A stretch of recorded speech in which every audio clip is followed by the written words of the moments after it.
చూస్ country delight, live better. ఇప్పుడే country delight యాప్ని download చేసుకోండి. Welcome to Suman TV. బాలినేనికి చెక్ పెట్టారన్నారు. బాలినేని వైసీపీ నుంచి అనవసరంగా జనసేనలో చేరారన్నారు. జనసేనలో ప్రాధాన్యత లేదు అన్నారు. నేను కట్ చేస్తే నిన్న ప్రకాశం జిల్లాలో అభివృద్ధి కార్యక్రమంలో భాగంగా గ్రామీణ మంచినీరు పథకానికి జల్ జీవన్ మిషన్ ద్వారా 1290 కోట్లు మార్కాపురంలో శంకుస్థాపన పవన్ కళ్యాణ్ గారు చేశారు. ఆ చేసే క్రమంలో చాలామంది చెప్పారు, టీడీపీ నాయకులు ఉన్నారు, అక్కడ బీజేపీ నాయకులు ఉన్నారు, జనసేన నాయకులు ఉన్నారు. టీడీపీ నాయకులు బాలినేని వస్తే మేము సహకరించమని చెప్పి చాలా డాంబికాలు పలికారు, ఫ్లెక్సీలు తగలబెట్టారు, గందరగోళం పరిస్థితులు చేశారు. మరి ఎవరు ఏ పార్టీ, ఈ కూటమి నిబద్ధత ఏంటి, ఒకరికొకరు ఇచ్చిపుచ్చుకోవాలని ధోరణి ఉండాలి కదా. మరి కష్టాల్లో ఉన్నప్పుడు చంద్రబాబు నాయుడు గారిని ఆ రోజు జైల్లో ఉన్నప్పుడు కాపాడింది ఎవరు? పవన్ కళ్యాణ్ గారు కదా. మరి అన్కండిషనల్గా సపోర్ట్ చేయబట్టి ఈరోజు కూటమి 164 సీట్లతో, ఎంపీలు కూడా 19 సీట్లతో చాలా కీలకమైన పరిస్థితికి వచ్చినప్పుడు మనం దాన్ని చూడాలి కదా. కాబట్టి ఆయన నిన్న మాట్లాడిన మాటలో ఎవరైతే బాలినేని శ్రీనివాసరెడ్డి గారు, ఎందుకంటే వైసీపీలో జగన్మోహన్ రెడ్డి గారికి సొంత బంధువు, జగన్మోహన్ రెడ్డి గారి నియంతృత్వ విధానాలు నచ్చక ఆయన ఆస్తి విషయంలో కూడా చాలా నన్ను దారుణంగా మోసం చేశాడని చెప్పి బయటకు వచ్చి బాహాటంగా పీఠాపురం సభలో చెప్పింది మనం చూసాం.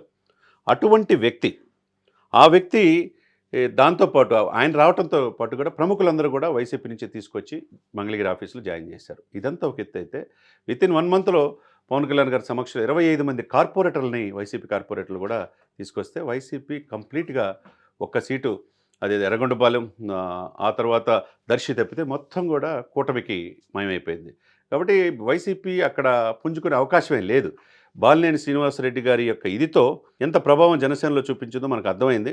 కాబట్టి నిన్నటి రోజున ఆయన స్టేజ్ మీదకి రాగానే ఒకవైపు మాగుంట ఫ్యామిలీ, ఇంకోవైపు దామచాల జనార్దన్ టీడీపీ నాయకులు, ఒకవైపు జనసేన కార్యకర్తలు ఆమంతంగా ఆయన్ని కౌగిలించుకున్న తీరు బాలినేని. ఎందుకంటే బాలినేని లాంటి వ్యక్తి గొప్ప వ్యక్తిత్వం ఏందో కూడా చెప్పారు. అటువంటి వ్యక్తి రాజకీయాల్లో రేరుగా ఉంటారు.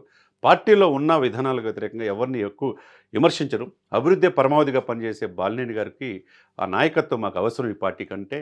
దాన్ని బట్టి మనం అర్థం చేసుకోవచ్చు. ప్రకాశం జిల్లాలో కూడా జనసేనని ఆవిర్భవించడానికి, గ్రామస్థాయిలో తీసుకెళ్తానికి బాలినేని నాయకత్వంలో ముందుకెళ్తున్నాడు అనేది పవన్ కళ్యాణ్ గారు మాట్లాడిన మాటలు బట్టి అర్థమవుతుంది. కాబట్టి ట్రోల్ చేసే చాలామంది వైసీపీ నాయకులు కావచ్చు, మిగతా వాళ్ళు కావచ్చు, బాలినేనికి మహర్దశే, బాలినేని ప్రాధాన్యత ఏంటి అనేది నిన్న తెలిసిందనేది స్పష్టంగా అర్థమవుతుంది. కాబట్టి టీడీపీ వాళ్ళు కూడా ఒక అర్థం చేసుకోవాలి, ఎవరు వల్ల ముందుకెళ్ళారు. చంద్రబాబు నాయుడు గారే నా వెనక పవన్ కాదు, నాతో పవన్ అంటున్నాడు. చంద్రబాబు నాయుడు గారు ఫోటో పక్కన పవన్ కళ్యాణ్ గారు ఫోటో ప్రభుత్వ కార్యాలయాలు పెట్టినప్పుడు ఒకరికొకరు ఇచ్చిపుచ్చుకోవడం, త్యాగాలకు సిద్ధపడింది ఎవరు? 2014లో త్యాగం సిద్ధపడింది పవన్ కళ్యాణ్ గారు. 2019లో విడిగా పోటీ చేశారు కాబట్టి ఓడిపోయింది, జగన్మోహన్ రెడ్డి అధికారులు వచ్చారు.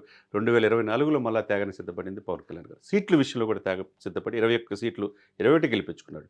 మిగతా కూటమి అభ్యర్థులు గెలిపించాడు, బీజేపీ అభ్యర్థులు గెలిపించాడు. మరి అటువంటిప్పుడు జనసేన పార్టీ ఎప్పుడు ఒకే రకంగా ఉండదు కదా. నెక్స్ట్ 2029 ఓట్లో ఎలక్షన్స్లో పోటీ చేయాలి కదా. చేయాలంటే ఆయా జిల్లాల్లో, ఆంధ్రప్రదేశ్తో అన్ని జిల్లాల్లో కూడా పార్టీని ముందుకు తీసుకెళ్ళాలి కదా. ఆ బాధ్యత జనసేన అధ్యక్షుడిగా ఉంటుంది. మేము ఒక్కళ్ళే ఎదగాలనుకోవటం ఈ కూటమి ధర్మం కాదు. కూటమికి ఎక్కడ ఒక మాట అనకూడదు. కూటమి సఖ్యతతో చంద్రబాబు నాయుడు అనుభవం ఈ కూటమికి కావాలని చెప్పి పవన్ కళ్యాణ్ గారు అంటున్నారు.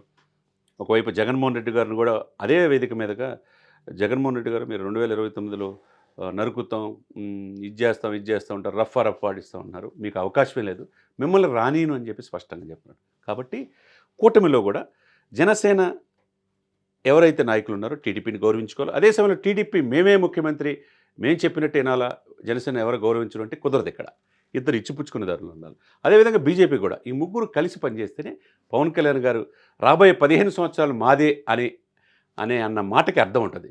కాబట్టి ఎవరికొకళ్ళు ఎవరు ఎక్కువ ఎవరు తక్కువ కాదు. కూటమి అంటే ముగ్గురు కలిసి కలయికతో ఇప్పుడు అధికారంలో వచ్చింది. కాబట్టి అధికారంలో వచ్చిన తర్వాత మేమే అనేదితో తెలుగుదేశం తమ్ముళ్ళు కావచ్చు, నాయకులు కావచ్చు వ్యవహరించకూడదు అనేది ప్రకాశం జిల్లాలో చెప్తున్న మాట. ప్రకాశం జిల్లాతో పాటు రాష్ట్రంలో అన్ని జిల్లాల్లో చెప్తున్న మాట. ఎందుకంటే ఉభయ గోదావరి జిల్లాలు చూశారు, 0కే పరిమితం చేస్తానని పవన్ కళ్యాణ్ గారు చెప్పారు, 0కే పరిమితం చేశారు. దాదాపు 10 జిల్లాల్లో 0కే వైసీపీ వెళ్ళిపోయింది. అంటే 11 సీట్లుండి ప్రధాన ప్రతిపక్ష హోదా కూడా లేకుండా చెప్పి చేశాడు పవన్ కళ్యాణ్ గారు. ఆ మాట టీడీపీ నాయకులు కూడా చెప్పలేకపోయారు. తాడేపల్లి వేదికగా మనం చూసాం. జగన్ నిన్ను అధపాదాన తొక్కపోతే నా పేరు పవన్ కళ్యాణ్ కాదు, నా పార్టీ జనసేన కాదన్నాడు. స్పష్టంగా చెప్పాడు, చెప్పి చేశాడు. ఎక్కడ ఆయన గెలవలేదే, అంతకుముందు ఎమ్మెల్యే కాదే, ఎటువంటి రాజకీయ అనుభవం లేదే, వారసత్వం లేదే. అంటే నిబద్ధత, ప్రజల పట్ల చిత్తశుద్ధి, ప్రజలకు ఏదో చేయాలన్న ఆకాంక్షే ప్రజల్ని ఆయన గెలిపించింది. ఆయన చెప్పిన వాళ్ళందరూ కూడా గెలిపించి ఈరోజు అంత అఖండ మెజార్టీతో 100% ఇదితో ముందుకెళ్లారంటే దాన్ని బట్టి అర్థం చేసుకోవచ్చు. పవన్ కళ్యాణ్ గారు చెప్పిన మాటలు ఒకవైపు జనసేన కావచ్చు, ఒకవైపు టీడీపీ కావచ్చు, బీజేపీ కావచ్చు, స్నేహధర్మం పాటించండి. కూటమి ధర్మాన్ని కాపాడండి. ఒకరికొకరు ఇచ్చిపుచ్చుకునే ధోరణిలో ఉండండి అని చెప్పడం చూస్తే కనుక జనసేన రాబోయే రోజుల్లో ప్రతి జిల్లాలో సంస్థాగతంగా ముందుకెళ్తుందని అనటంలో ఎటువంటి అతిశయోక్తి లేదు. సుమన్ టీవీలో మీ పర్సనల్ అండ్ బిజినెస్ ప్రమోషన్స్ కోసం కింది నెంబర్కి కాంటాక్ట్ చేయండి.